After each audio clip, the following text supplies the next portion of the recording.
standing for? Huh? Why don't we all start standing up for something here? 94.3 FM to talk. You listen to Sanity Check. Libertarian Lou, Tea Party Mike. We're going to bring X on for a moment, and we got Andy Otrowski waiting on the line. X, what do you got to say? You've been listening to who's in the studio here and what's going on. What's your insight?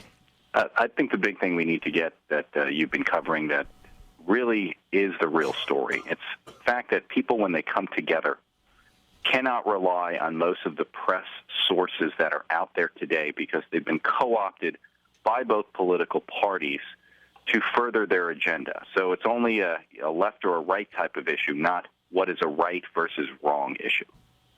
And that's the main thing. You know what? We all know what's going on is wrong. We all know it. And so many people, and so many people that are going to come to this rally today have felt hopeless. I had an individual that contacted me from Virginia yesterday, and she's been one of the individuals that have helped organize this rally today. And to let people know, this is preseason. This is the preseason rally. We're just starting. You know, we're gonna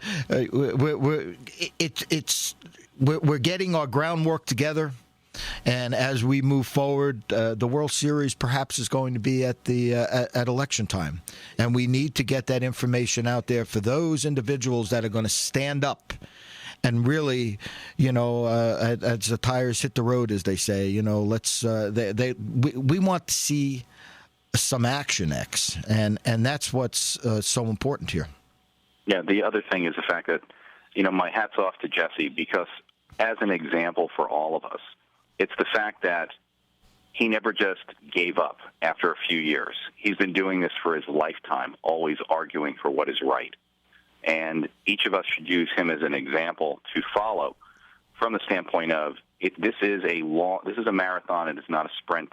And the only way we're really going to make our world, our country, a better place is by constantly being engaged and always relying on the truth above all else.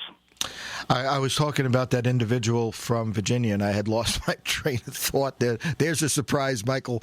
But she wrote me the other day and said, for all these years, I finally have some hope.